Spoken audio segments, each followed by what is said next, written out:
Good evening, everybody. My name is E.R. Anderson. I'm the executive director of Charis Circle. Charis Circle is a nonprofit programming arm of Charis Books, and Charis Books is the South's oldest independent feminist bookstore. We are here tonight with Kacen Callender and Mark Oshiro for a celebration of Lark and Kasim Start a Revolution. Tonight's event is co-sponsored by the Auburn Avenue Research Library on African American culture and history. We're always glad to have them in the house. So I'm going to introduce Mark first. Mark is the award-winning author of the young adult books Anger is a Gift, Each of Us is a Desert, Each of Us a Desert, and Into the Light, as well as their middle grade books, The Insiders and You Only Live Once, David Bravo. They are also the co-author with Rick Riordan of the upcoming Percy Jackson novel centered on Nico D'Angelo and Will Salas. When not writing, they are trying to pet every dog in the world, which is a good plan. And the person of the hour and the evening is Kacen Callender. Kacen is the best-selling and award-winning author of multiple novels for children, teens, and adults, including the Stonewall honor book Felix Ever After and the National Book Award for Young People's Literature King and the Dragonflies. Callender enjoys playing RPG video games, practicing their art, and focusing on healing and growth in their free time. So welcome to you both. We're so glad you're here. Welcome to everybody watching at home. If you have questions, feel free to put them in the chat and or in the ask a question spot, and we will be sure to incorporate them. But we know that Mark always has awesome, fun questions. So no worries if a question does not come to mind, because we're going to have a lot of fun tonight, no matter what. So welcome to you both. Thank you so much for being here. Thank you. Thank you, ER. Hi, Kacen. It is so good to see you. Hey. I have 5 million questions for you about this book. So, Lark and Kasim Start a Revolution, with this beautiful cover, the beautiful words inside of it, the beautiful... Oh, this book just made me so happy, even when it stressed me out. It did stress me out quite a few times. And so I'm going to start very general and get more specific as we go through this. There's a lot of stuff in this book in particular that I recall having conversations with you about at different book conventions and festivals. And it's so interesting to see threads of things we've talked about and I've seen you talk about online appear in this book. But I want to start more at the beginning and talk about the origin of Lark and Kasim Start a Revolution. Where did the ideas come from and when did it sort of crystallize itself into this story? Yeah, thank you. So it originally started with response to Felix Ever After. I was really overwhelmed by the love that Felix got, but there was also a response that Felix was unlikable. And I realized that as a Black queer trans teen, he wasn't really afforded the same mistakes that other people might be. There's a double standard. So that reminded me a lot of my own life as a Black queer trans person, even as a teenager before I started transition. That just reminded me of the lack of space I was given to learn and grow before I was just deemed as unlikable and kind of dismissed and pushed to the side. And I don't know about you, Mark, but for me recently, it's become crystal clear that's a part of character arc is actually for the character to begin at the opposite end of where they're supposed to end up in terms of learning and growth. So that's something I've become very conscious of. And so that's literally a part of the craft of books is that characters start out by making mistakes and they learn and grow, right? So with that, I wanted to write the opposite of Felix, someone who is a people pleaser and is going out of their way to be that likable character and person because they are very conscious of how unsafe the world is. And that is their defense mechanism is Lark is trying to be safe by being seen as likable by everyone around them. But then that in itself is an issue and that becomes a conflict that spirals out of control throughout the book. Yeah. When you started actually writing this book, so one thing that's very striking to me is Lark's voice for a couple of reasons. One, it as I would say within 10, 15 pages, I was I picked up on the people pleaser aspect. I was oh, Lark cares deeply about the people around her and what they think of her. And she's so, I don't want to use methodical, but she's very precise about what she says and what she thinks the reaction will be to the things she says and puts online. But I also loved how much you committed so deeply to her character in the actual writing and the way that she speaks. So I was curious, how did you go about writing her unique voice, both as a function of character, but also as a way to sort of showcase how a person who is neurodivergent thinks, because that part was mind-blowing. And there was stuff in here that I was like, I don't think I've ever read a book that has this thought process laid out. So Yeah, how did that was come a lot about? of fun. That was a lot of fun. So kind of like a tangent. I should say I am neurodivergent. Like I have had ADHD. I've known since I've been a kid. Recently, I've been realizing, oh, also autism that has been like undiagnosed for sure. Like Lark. So originally, so as a tangent, like originally the first draft was very dry, I think. It was actually set in the year of 2020, where the character kind of like starts out in the first scene of realizing that there's like a mysterious virus that's mentioned, and they're about to go through the whole timeline that we went through in 2020. But as I was writing that first draft, I realized it was very claustrophobic, and there wasn't any space for like, exactly the year that we lived.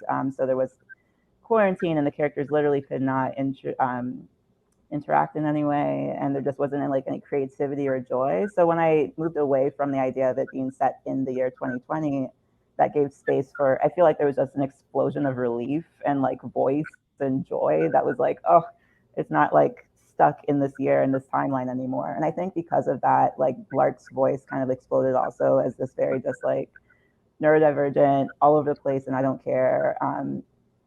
Which is a huge aspect of me. Like that's how I think, that like the jumping around from thought to thought.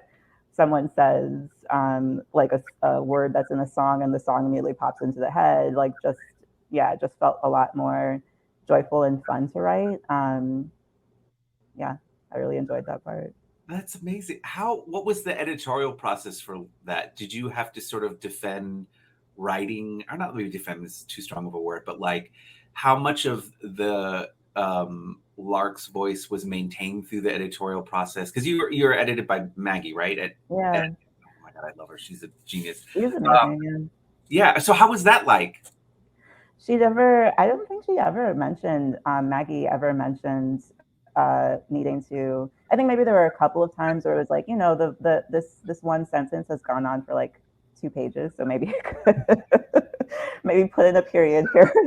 Right, right, right, right. But very much was like on board with letting the voice kind of like take over. I think maybe in person it's been interesting. There have been a couple of times where people have asked like, so why did you allow Lark's thoughts to go on for so long? I feel like I never really see this. And it Yeah. was intentional to let Lark's thoughts like take over the page, because I felt like in the past, whenever I forced myself to cut down on my thoughts or my thinking or my expression or voice or whatever, that is always back to the original theme of people pleasing, and that's tied Mhm. into like the masking that neurodivergent people do for neurotypical people. Yeah. So for this, I was like, just let it loose. I'm not going to mask Lark or my thoughts on the page. Yeah. Which is beautiful. And like I said, there was so much of it that I was like, I don't think I've seen it done in this particular way. And so it's interesting to hear that the original version of this, or at least an original draft of it, was set in a different time period. So I'm curious if you have this framing device, or not merely framing device, but this like story element throughout of this narrator, this writer who is getting rejection letters from different agents. And you and I have talked about this, like we do share, these unfortunately common experiences as queer people of color who also aren't cis, who are in this industry. Was that part always planned in the novel? Was that something that was woven in later? It was woven in later, because even Lark wasn't originally a writer. That came into the second draft, and I think that played a part. Those are all reviews that I've actually gotten, and that had like microaggressions and racism and anti-queerness like embedded into them.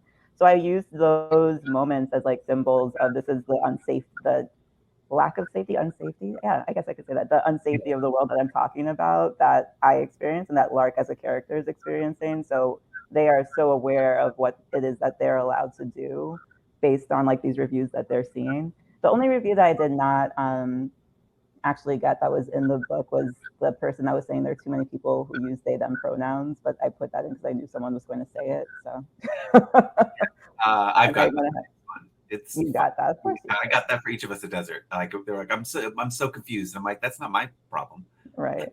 Yeah. Read the book. You know what was in, and now that you say it like this, I think what's interesting too about Lark's interaction with the letters is that she is such a people pleaser and she cares so much about what other people say. But I loved that her reaction to the letters were so visceral at times, and that she actually was like, wait, I don't care what you have to say. You're wrong. And I love that allowed you to sort of develop her own internal sense of like, wait, I am worth it. And the stories that I'm telling are worth it. But she can't see that initially because she's so wrapped up in this world.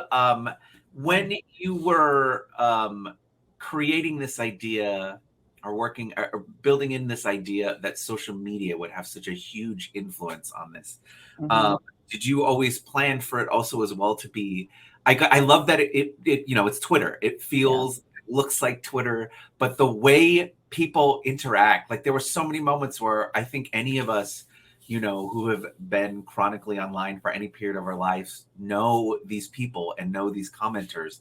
So I assume some of it was pulled from your own life, but how did you decide to weave in social media? Where did you decide to dial it back? Like, what was the importance for you in including a lot of that stuff? Yeah, I think that came in a lot as I was thinking about, so with the thread of people pleasing, there is also the question of accountability and what does accountability look like? Because when you're people pleaser, when I'm a people pleaser, sometimes when people experience this, it's more about like just wanting to be liked, regardless of like what mistakes you might possibly make. So Lark makes mistake after mistake after mistake, and is constantly like just trying to cover it up just to make everyone around them happy, just for the sake of their safety, right?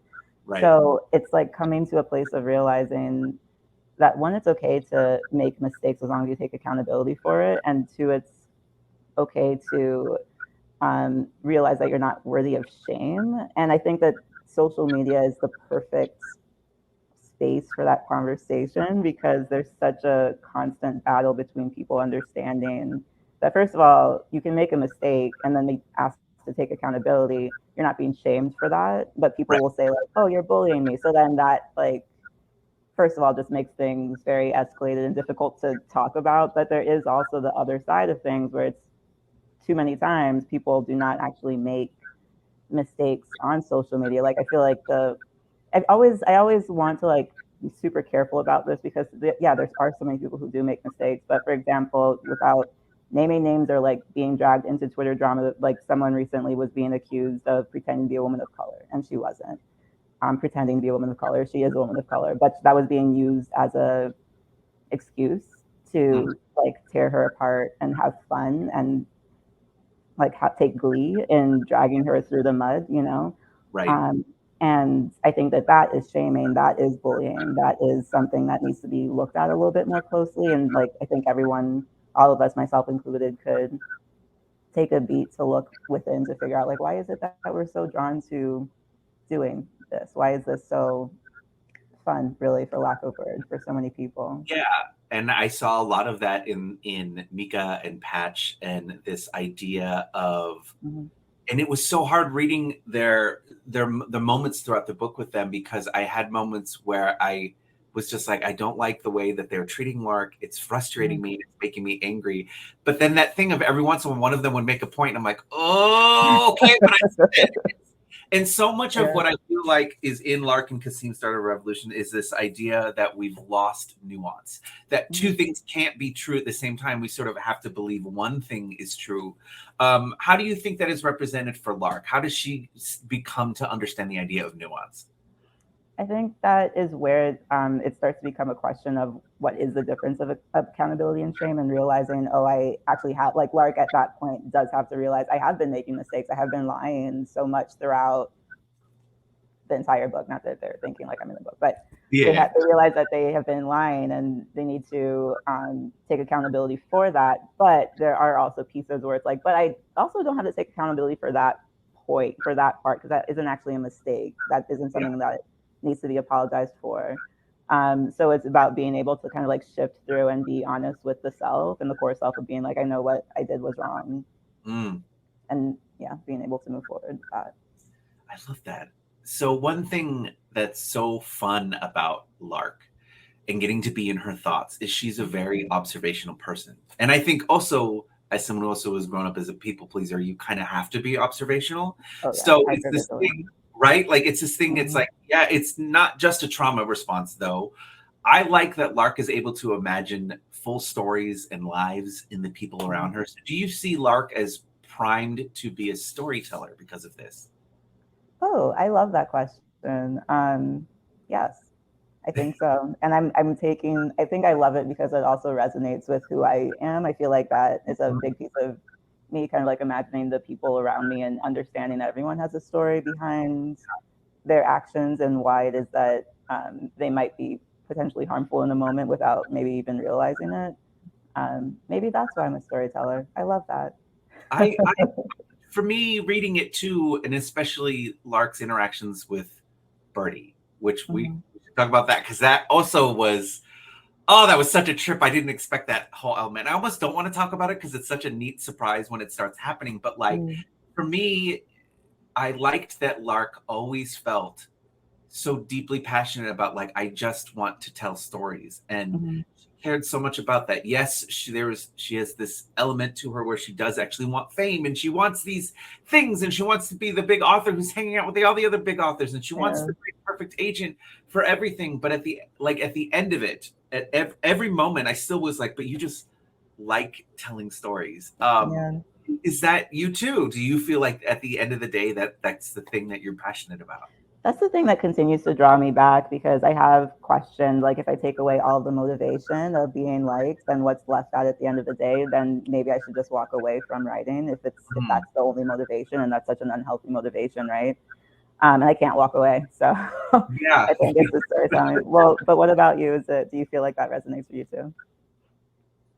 Yeah. Yeah, yes. I mean, I make the joke that like if you took away my ability to write, I don't know that I'd be good at another job. Like I just don't have one skill that rises above the others. Like I think maybe I would be a good teacher because I have teacher energy and I do like, guiding people. But no, for me, it's just I always think of like younger me and how much delight there was in just reading books that were, took me to different places that helped me understand the world. And like, I think anytime it gets tough writing a book, I just think of that and think about just how great that part is. And that hopefully even one kid out there that'll be their experience as this book lands in their hands and changes their life. And like, I even in regards to this book too, like I don't know how, if you're still doing school visits, if you're interacting with kids, but I just want to say for anyone watching this, like if you're like, oh, kids don't talk like this, you're completely wrong. One thing that was also felt so striking to me is that this whole cast of characters, not just Lark and Kasim, but there's just such a wonderful group of kids at this school. But these are the conversation kids are having every day. This is the lingo that they use. I think about like when I first started doing school visits in 2018 and kids were like, I'd introduce myself and they're like, you didn't tell us your pronouns. And, and I love that sort of stuff. So like, I was curious, like, how have you been able to write a book like this that manages to capture these really vulnerable things that kids are going through beyond just drawing from your own life? Unfortunately, that is my answer.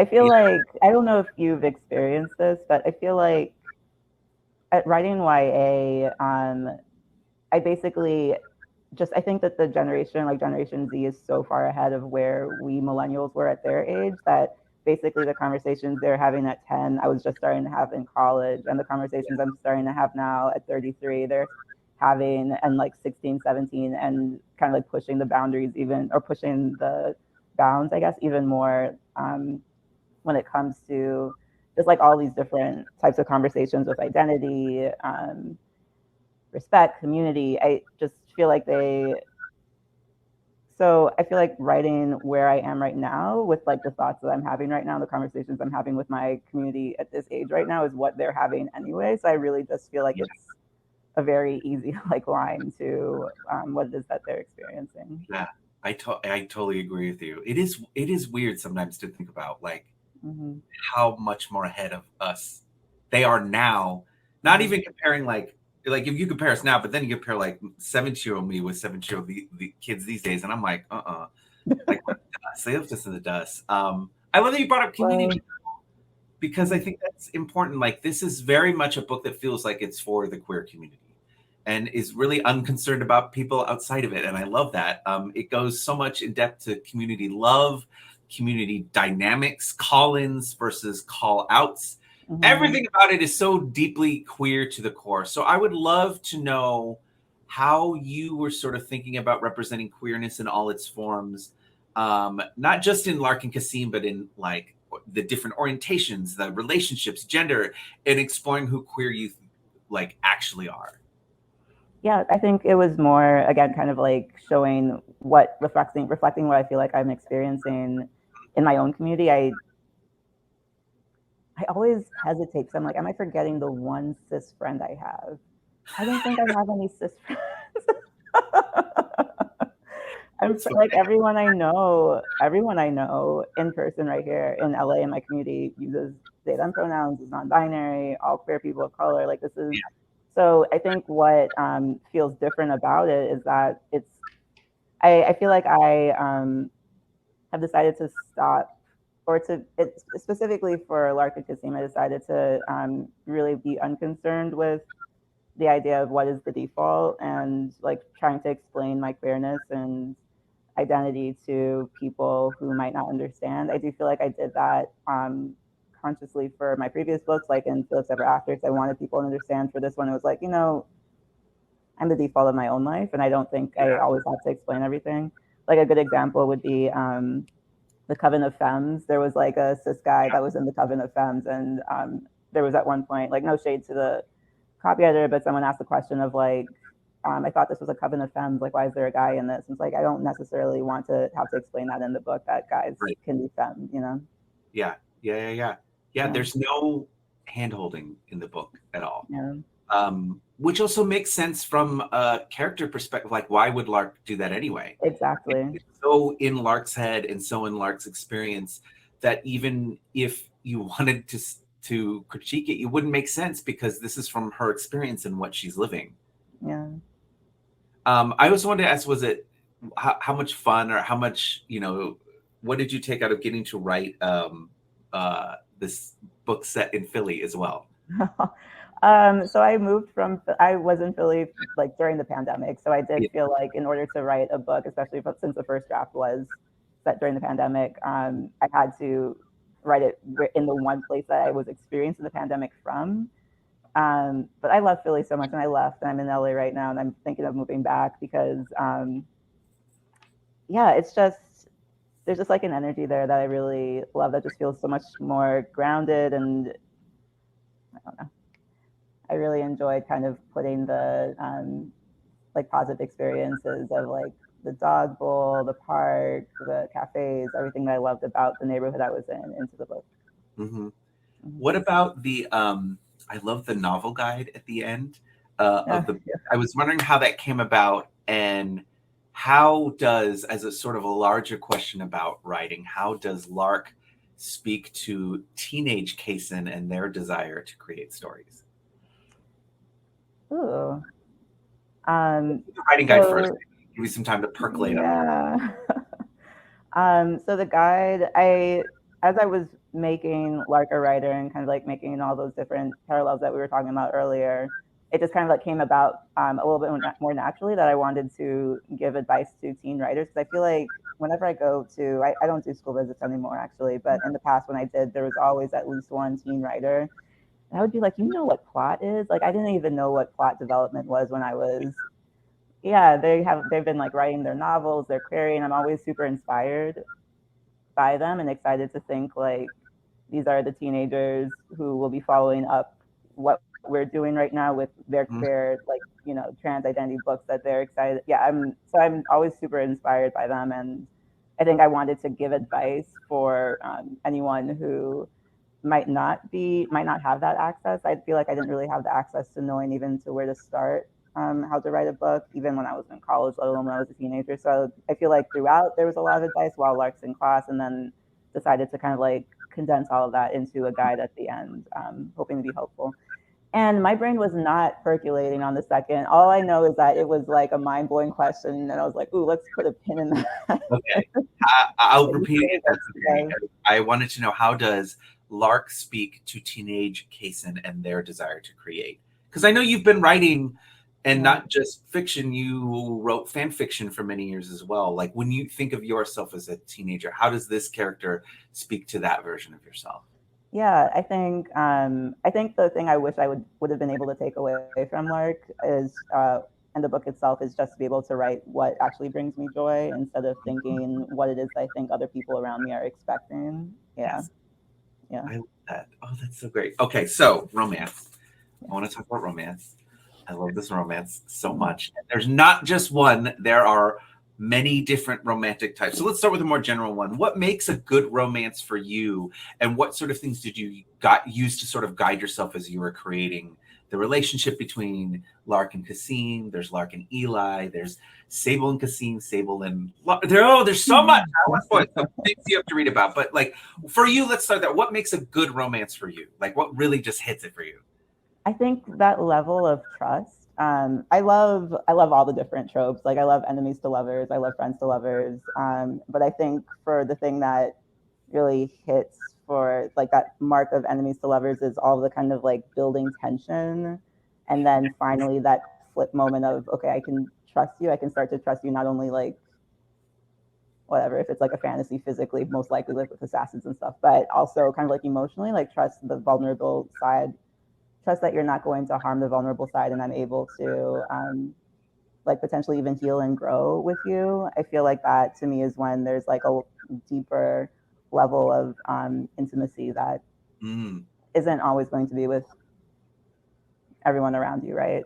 right. So with Kasim and Lark, I enjoyed kind of like creating that tension of like anger, but it's that anger was all created from like miscommunication. And when they were finally able to start to trust that it wasn't from a place of like dislike or hatred that this miscommunication was happening, that's when the love started to build more. Yeah, I enjoyed writing that.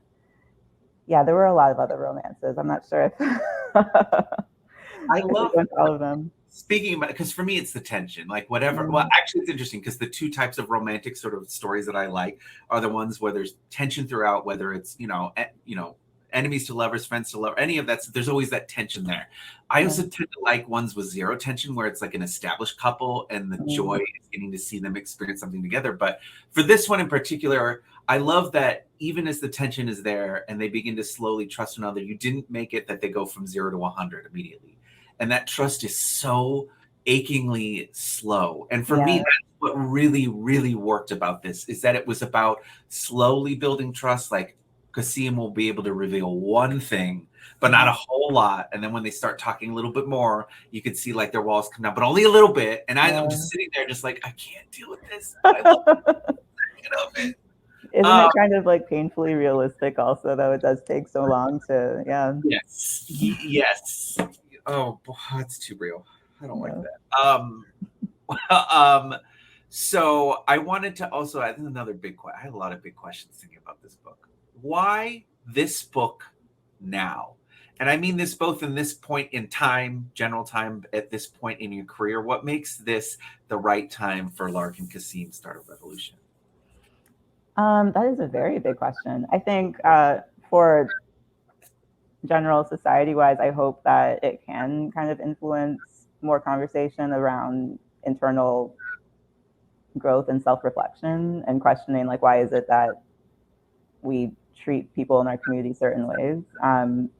That was my one hope for the book. But for me and my career right now, I think that this was like a permission slip for me to write whatever the heck I want to write. I really needed to write this book, yeah, to be able to find that place of, regardless of how people react, like this is me following my joy. And as soon as I wrote this book, like the walls fell for so many other books I've been attempting to write and have been struggling to write for years. So yeah. That is a fantastic. Oh, that makes me happy to hear that too. Because I think what so feels so fresh and exciting about this is just such an honest book about Mm. people, about these specific people, but just about people in general. And it makes me very happy. So I have some like smaller, quicker questions about the book, and then my patented chaotic rapid fire round where no one knows what the questions are beforehand. Okay, what would you say was the easiest part of writing Lark and Kasim? That's a good question. I think maybe Sable is coming to me. I think Sable's character is someone who's like super authentic and super grounded in what she wants and her boundaries, but is also like very loving and caring about that, the people around her. I think maybe because I aspire to be Sable, so maybe I was able to like put the pieces I want to see in myself more easily into the book. Okay. What would you say was the most difficult part of writing Lark and Kasim Start a Revolution? Yeah, definitely the first draft, to figuring out that first draft's not working and moving into the current version that is now. Who is your favorite like secondary or tertiary character to write? I just said Sable, so Sable, it's usually Sable, so I will say instead Jamal. I really like that they held on to their boundaries very firmly in a way that was like, I also do not care what people think. What about your favorite adult to write in the book? Because there's quite a few key adults in the book. Mr. S is like the writing teacher was kind of funny without really meaning to be at times, just kind of like an impatient, like, oh, God, okay, Lark, yes, ask your question. Yeah, I really enjoyed Mr. S. Okay. What would you say is okay? I'll frame it this way: who is the person you have in mind, or you had in mind when you were writing this book? Like, who would you think? Like, who is this book for? Definitely non-binary, Black, queer, neurodivergent teenagers who have not really gotten to see all of these different intersecting identities in one book together. Yeah. One book, all at the same time. What makes you most proud of Lark and Kasim? It was a really difficult book to write. It was very vulnerable, and I'm happy that I pushed through and was able to do it. Like, it sounds silly maybe, but not really. It's hard to write a book. I'm proud of like every book that I've managed to write. Yeah. No, it is really hard to write a book. Yeah. I love hearing that you also struggled with, because I'm dealing with it now where I'm trying to write the pandemic into a book. And it is a weird thing. I've had no hesitancy about writing about the real world. Like, Yeah. my XY book is contemporary. No problem. But I'm working on this middle grade that's contemporary. And like I'm still struggling with every detail of where does it set? What are you putting in there? Is it set in the year 2020? No, I'm thinking it has to be now, like 2022. It needs to be significantly in it because I'm writing a book about grief in this very specific about hidden grief, the grief we don't talk about, and I feel like it has to be set later.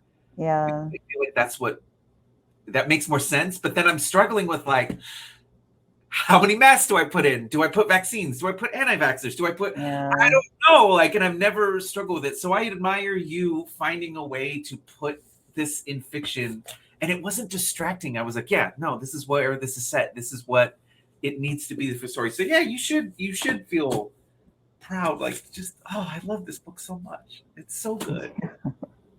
Okay, so I have a bunch of chaos questions. And you have fun answering these. And I'll remind anyone who is watching live, if you want to include, there is that little chat over on the side and the ask a question thing. I'm not sorry for these. All right, here we go. So we'll start off easier. So what is an integral, I don't know how to say that. I don't know if I've ever said that word out loud. Integral part of your writing routine? Listening to my writing Spotify playlist. Now I feel really bad. The answer to the later question is terrible. Now I already know the answer to that question. All right, cool. Can I ask how you do your playlist? Do you do themed playlists? Are they different, or is it just one playlist everything goes into? There's like one general classic music, like basically like the Pride and Prejudice soundtrack. Like very stringy, like flowy writing playlist I have, and then I have the fantasy playlist that's very like Game of Thrones, like very like intense. Yeah, but then I also create, as I continue to write and get onto like the third, fourth draft, I create very specific playlists that have like songs that like this Lark and Kasim has like a lot of R&B in it, Yeah. Okay. So this is fascinating to me. And not part of the rap. I've already ruined rapid fire. I don't care. It's fine. So when you're actually doing the initial drafts, you're listening to music that doesn't have lyrics a lot of the time? Yeah, for the first drafts I do. That is mind blowing. I never thought to do that. I have like certain soundtracks I write to. Like I like a lot of stuff by Clint Mansell, who did like The Fountain and Moon, like very, very dramatic stuff that I might listen to for emotional reasons. But I wonder if that might help me. What do you normally listen to? Oh no. That's I have a themed playlist for every emotion. I use Apple Music because I got banned from Spotify, which is a whole other story. I'm one of the only humans who's been banned from Spotify. How do you get banned from Spotify?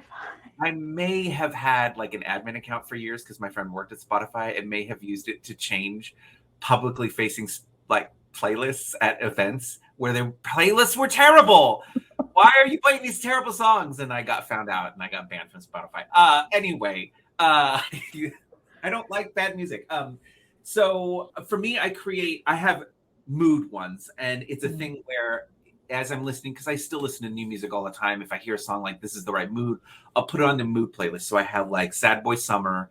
It's my like depressing one where I need to write sad scenes. So I'll just play that and it'll just wreck me. It's perfect. It gets me in the mood. I have like an action playlist. I have the murder playlist, which is when I'm angry at things and I really want to create angry tone, angry stories or whatnot. And then every book gets its own playlist. And then I have a whole like infrastructure of playlists. I grew up in the age of mixtapes. Like it's very important to build a mood with music.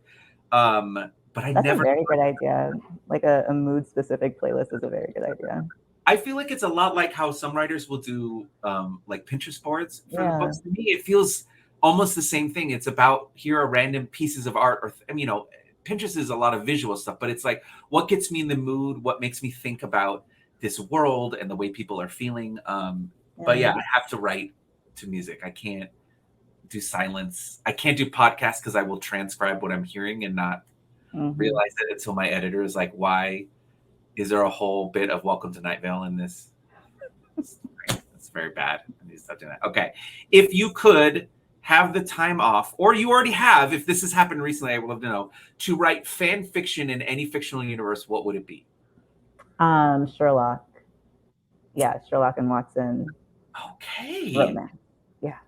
Oh, I love that. Oh, I love that. That's fantastic. Okay. Would you rather, and this is the one where I already know the answer, would you rather only be able to write on a keyboard with the keys made out of marshmallows, so like a textural nightmare, or a random person each day picks the playlist you have to listen to while you write? I would take the playlist. I would take someone choosing a random. Yeah. The marshmallows, maybe it's the autism. I would not be able to, take that. I mean, I would also choose the playlist thing. Yeah. Because though I asked this question to a friend before this event started, and they were like, but it's great because then it would just remind me of marshmallows and I'd go get a snack. And I was like, but then you're not writing. That seems bad, like very bad. I've always wanted to know this. I never asked you this question. What's your favorite thing about St. Thomas? The water, the clear blue water. You step into the beach and you can see your feet and you can see that nothing is coming to attack you. Yeah. Oh, that's such a good answer. I miss the beach. What are you most proud of in your career so far? I'm proud that I have kept going. I haven't, given up. I feel like it comes to a point sometimes where it's like, I haven't reached certain goals. Like maybe I should just stop and move on. It's like, no, there's still stories I want to write, and like finding that inner motivation to keep going is something to be proud of, I think. Good. I agree. And I'm glad you're still writing. This is a perfect follow-up question too, because you mentioned it. What is a dream you still have with your writing?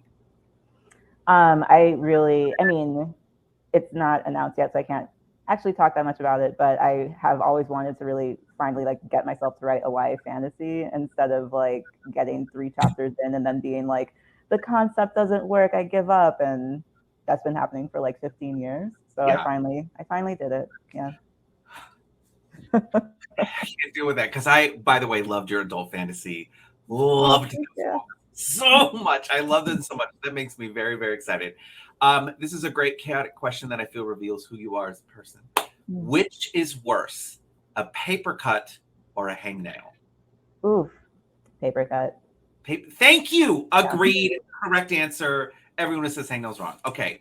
Would you rather, and this is about if you fantastical abilities, so it's not everything is chaotic, but would you rather be able to schedule perfect sleep whenever and wherever you want? You could just be like, okay, I need to sleep from 3 a.m. to 8 a.m. Yeah. And the sleep you get is perfect. Just the best sleep of your life. Or you can pause time for 1 hour a day. Pause time for 1 hour a day. Yeah, I already get really good sleep. I'm a very good sleeper. I realize, like when it's time to sleep, I go to sleep and it's good. Yeah. I'm genuinely, because to me that's a superpower. I'm terrible at sleeping, though. I will say this year, this has been the year of the nap. I've finally been able to nap for the first time in my life, good. And it's great. I now recommend it to everyone. It's fantastic. I think it is something the body needs every day. Like I think we're supposed to nap from 2 to 3. Yeah. Yeah. I hate capitalism. It's ruined our lives in many ways. What is, if you are a snacker, what is the best snack? Like your favorite thing that you're just like, oh, I just love eating it. It used to be cheese, grapes, and crackers, but I've had to stop eating cheese recently. So I'm still on the search for the replacement snack. Yeah. Okay. That's a tough one. I should not be eating cheese because I'm learning I'm very lactose intolerant. It's terrible. What is... And you can't answer the same answers you gave for number 4. What is the most calming place in the world for you?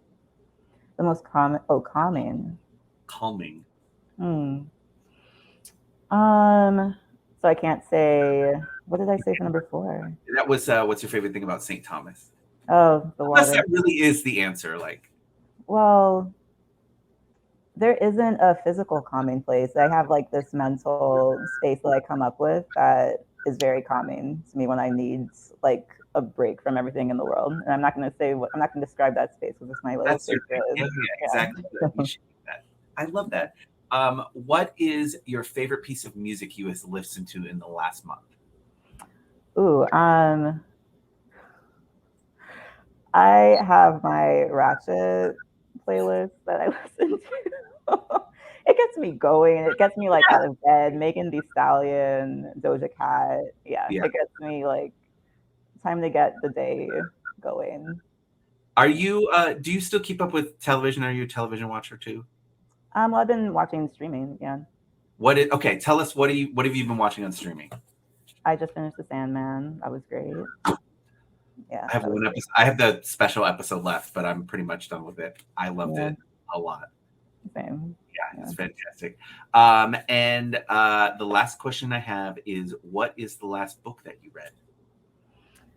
I'm still very slowly, like chapter by chapter, making my way through The Body Keeps the Score. That's a very tough book to read, so it's taking me a while. Yeah. It's great. But you're right. It's a tough one. I just got in the mail a very, very tough book, but I'm super excited to read it. It's called Complex PTSD: From Surviving to Thriving. And I have been like something I need.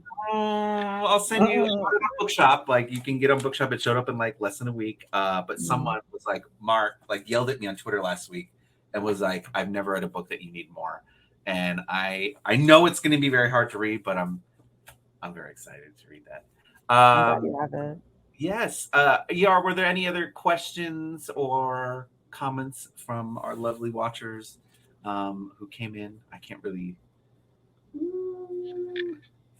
It's all good. I also, while we wait for ER to come back, I just want to say, God, what a delight it was reading this book. I'm very proud of you. I love your work. I love the way that you write. I love that you keep writing. And I was curious, sort of as a final question, if there is any hint you can give us of things to come in the future. What else is Kacen Callender working on?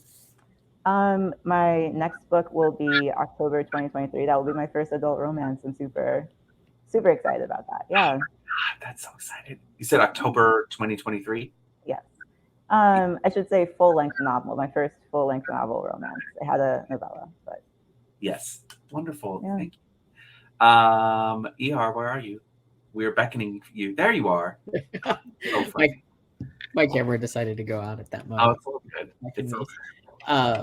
So glad to have this beautiful conversation with y'all, and so excited that this book is in the world. Kacen, we have 2 different queer and trans youth groups that meet at Charis, and I know so many kids who are going to be really, really, really validated and seen by this book. So thank you. It's going to be really exciting. So, and every time a book like this comes out, it's like, man, it's really exciting that there are so many more possibilities in the world for teens now. So thank y'all both for being those possibility makers. It's really important. Thank you. Thanks for saying that. So I want to encourage folks who are watching at home. You can buy Lark and Kasim directly from Charis by clicking this teal button at the bottom center of the screen. Hit that up, and you can also, buy one for a friend. Suggest that your local library carry it. They probably already are, but just in case, feel free to request it. It really helps. Even if you don't have the money to buy a book, it really helps when you request books at your library, so that the librarians know that it's in demand. I have the sense that they probably already know that your books are in demand, but just in case, it's good to know. And request that your school library carry it, because one of the ways that we fight censorship is by showing that students really desire to read queer and trans books. So the students have power in that sense. So thanks to everybody watching at home, and thanks especially to both of you. I hope that you both stay safe and well. And until next time, take care. Thanks, friends. Thank you. Bye.